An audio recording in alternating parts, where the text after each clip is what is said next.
Welcome everybody, my name is Rainer, this is my channel Rainier Books. Today I want to present you a couple of books from the true crime.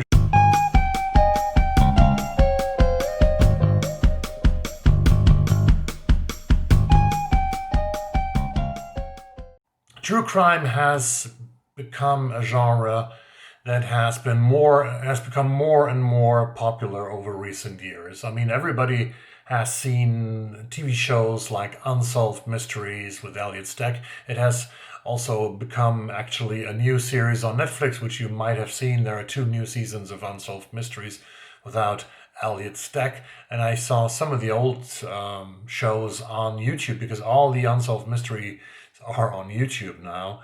And I read in the commentaries in the section below that Unsolved Mysteries was some kind of thriller for many people who grew up in the United States when Elliot Steck came in his trench coat, and you never knew why he actually wore that trench coat when he came into when he walked into the camera and was talking about mysterious cases that are still unsolved. And when he welcomed the audience with sentences like, "Welcome tonight to another edition of Unsolved Mysteries. We are reporting about a murder in Texas, and maybe just you can help to solve a mystery." That's really, really fascinating. But I think that the true crime genre in certain ways can tell us a lot about a country, a lot about society. There's so many true crime podcasts out there, and I've listened to a couple of them. Actually, one of my favorites is True Canadian Crime that I have listened to regularly. There's a German podcast from Die Zeit, Die Zeitverbrechen, that I started listening to, and just today not just today, a couple of days ago, they made a new show where they are talking systematically about certain kinds of crimes that have happened in Germany. But let's talk about the 5 crime books that I want to recommend to you. 5 true crime books of 2020 that I recommend. The first one is written by Emma Copley Eisenberg, and this is called The Third Rainbow Girl, The Long Life of a Double Murder in Appalachia. And this was published on January 21 in 2020. In the early evening of June the 25th of 1980, 2 young women in West Virginia and Pocahontas County named Vicky Durian and Nancy Santomero were found murdered on a clearing. And they were hitchhiking to a hippie festival that is still existing many decades after, that is going from place to place every year in a different location, and this is called the Rainbow Gathering, and that's why the murders were becoming the double murders of the Rainbow Girls.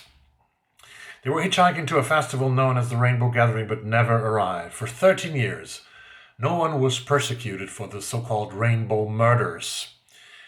Police had always suspicions in this part of West Virginia that local people who have a very mysterious and strange background, very shady figures, had committed the murders. And there was actually one farmer that was already convicted by the police of that murder before a serial killer by the name of Joseph Paul Franklin confessed to the murders. Joseph Paul Franklin is a man who was born in Alabama in 1950, and he was executed by the age of 63 in 2013 in the state of Missouri. And Joseph Paul Franklin confessed. His actually name was James Clayton Vaughn. He was born in Alabama, and he was a white supremacist and a serial killer. Not a nice guy, really. And the police thinks that he might have killed as many as 22 people, and among them were the Rainbow Girls in West Virginia and Pocahontas County.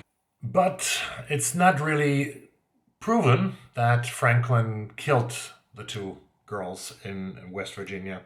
As time passed, the truth seemed to slip away, and the investigation itself inflicted its own traumas, turning neighbor against neighbor and confirming the fear of violence outsiders have done to this region for centuries.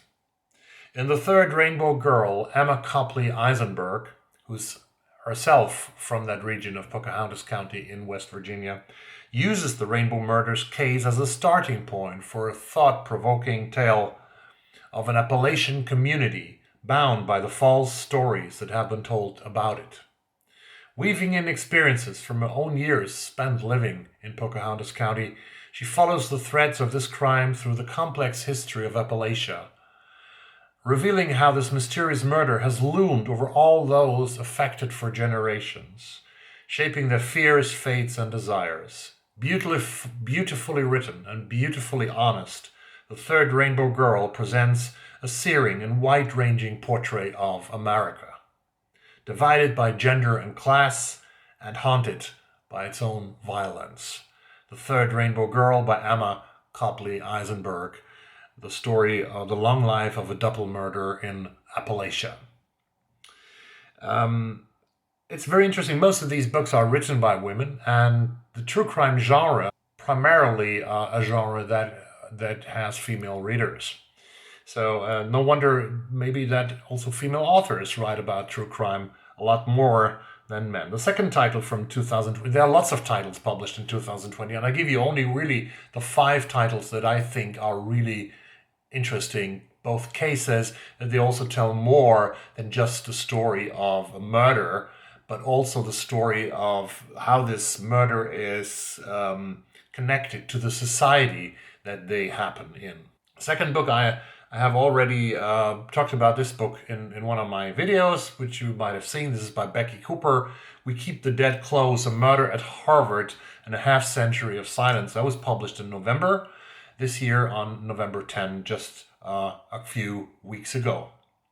This is 1969, the height of counterculture and the year universities would seek to curb the unruly spectacle of student protest.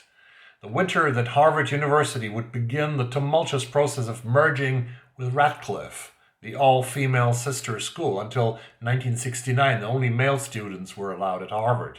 Then they merged with Radcliffe and they became a mixed university. It's all-female sister school. The year that Jane Britton, an ambitious 23-year-old student, graduate student in Harvard's anthropology department and daughter of Radcliffe Vice President J. Boyd Britton, would be found bludgeoned to death in her Cambridge, Massachusetts apartment. 40 years later, the author Becky Cooper, a curious undergraduate, will hear the first whispers of the story, and the first telling the body was nameless. The story was this: a Harvard student had an affair with her professor, and the professor had murdered her in the Peabody Museum of Archaeology and Ethnology because she threatened to talk about the affair. Though the rumor proves false, the story that unfolds, one that Cooper will follow for 10 years, is even more complex. A tale of gender inequality in academia, a cowboy culture among empowered male elites, the silencing effect of institutions, and our compulsion to rewrite the stories of female victims. And that is We Keep the Dead Close, which is a memoir of mirrors, misogyny, and murder. And I think because of this focus that Becky Cooper is taking on the book, not writing only about a case to make a voyeuristic look at just a murder case, but she connects this to themes like misogyny, about that also the male elites have very sexist behavior, especially in decades like the 1960s and 1970s, and all this is connected. So this makes, I think, Becky Cooper's book very, very interesting. Number 3 is of 5. I only found 5 titles, so I didn't. First, I wanted to make a top 10 list, but I didn't find 10 titles that were so compelling and so interesting and that they really deserved to be named here in this channel. So I limited myself to 5 titles that are really, really interesting and good. So the number 3 title has to do with the Native American population. And this is by Sierra Crane Murdoch, a book called Yellow Bird, Oil, Murder, and a Woman's Search for Justice in Indian County, published on February 25 of this year. The publisher writes about this book: when Lissa Yellow Bird was released from prison in 2009, she found her home, the Fort Berthold Indian Reservation in North Dakota, transformed by the Bakken oil boom. In her absence, the landscape had been altered beyond recognition, her tribal government swayed by corporate interests, and her community burdened by a surge in violence and addiction. 3 years later, when Lissa learned that a young white oil worker, Christopher Casey Clark, had disappeared from his reservation worksite, she became particularly concerned. No one knew where Clark had gone, and few people were actively looking for him.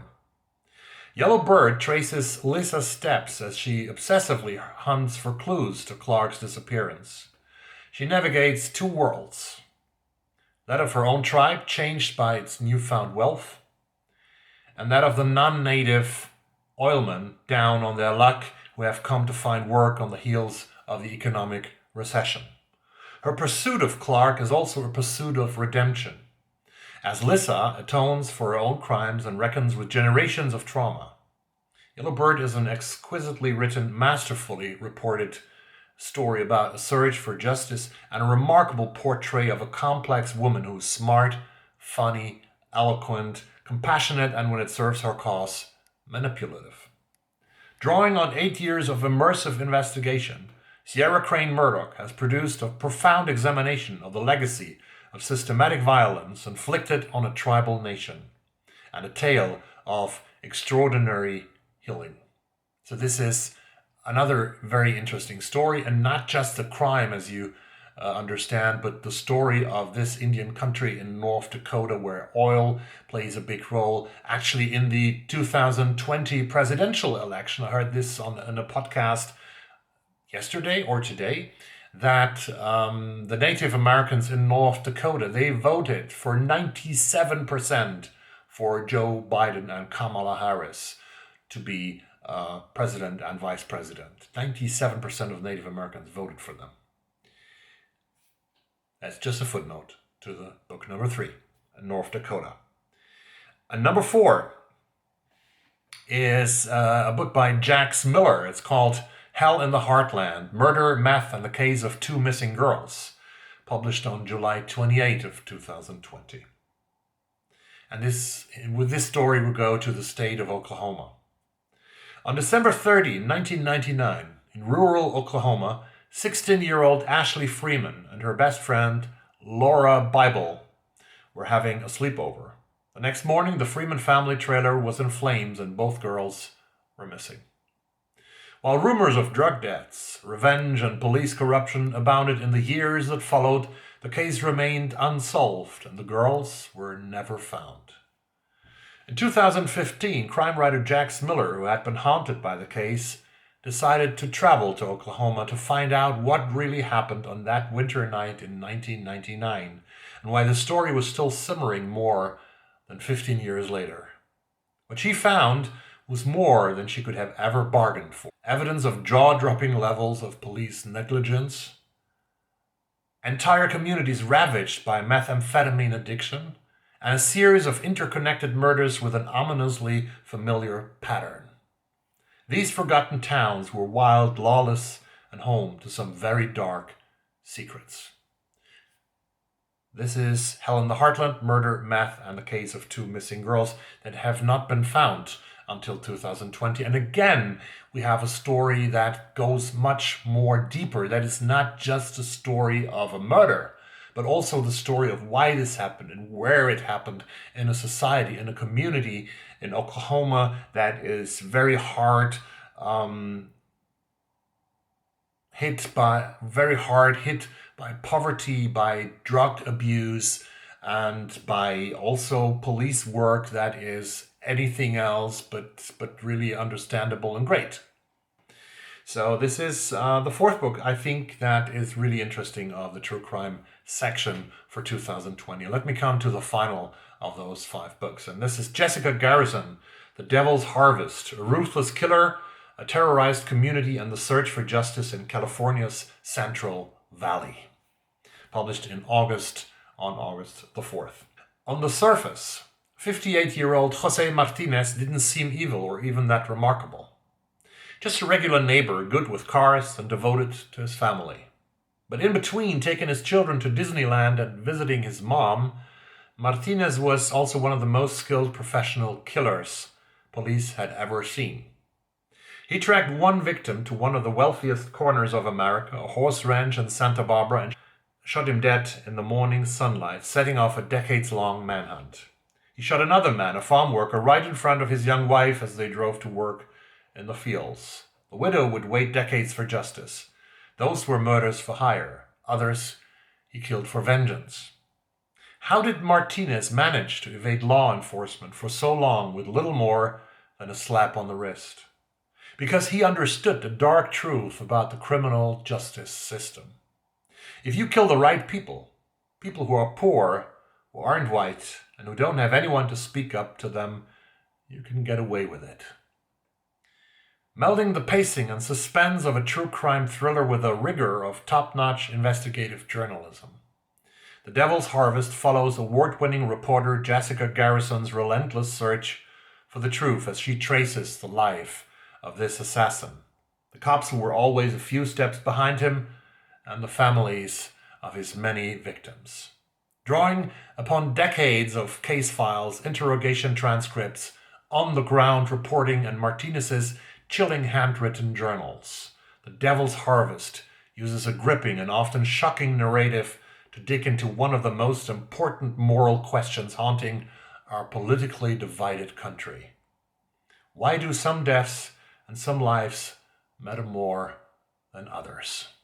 This is Jessica Garrison's true crime book, The Devil's Harvest, which was published in August. And this is also a very interesting and very important question. The murders of white people are way more investigated than the murders of brown or black people. There's a very interesting book that I listened to in the beginning of 2020, which is not, I think it was published in 2019. It's a Canadian book. And that's a Canadian book about all the Native American, First Nation Canadian girls and women that have disappeared over the decades. And this is Highway of Tears, a true story of racism, indifference, and the pursuit of justice for missing and murdered Indigenous women and girls by Jessica McDiarmid, about the girls and women of Highway 16. Also a book that I would absolutely recommend to you, but that was published in September 2019.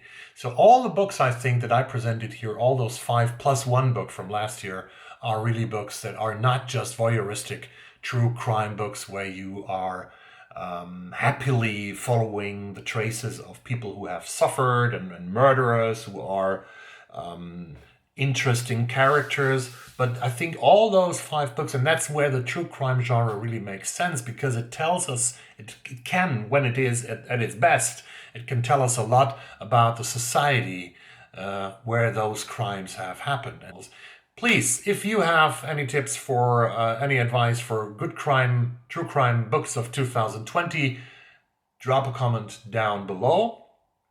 If you have advice for all of us for great podcasts that we should listen to about true crime, drop a comment down below. Thank you very much for watching this video. If you are a returning subscriber, I thank you so much for being loyal to my channel.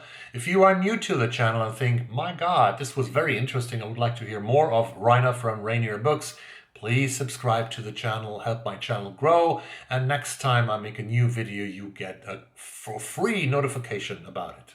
So thank you very much. And as I always finish my videos in this year of 2020 and maybe even into the next year, stay safe, wear a mask, keep socially distanced, and see you soon. Bye-bye.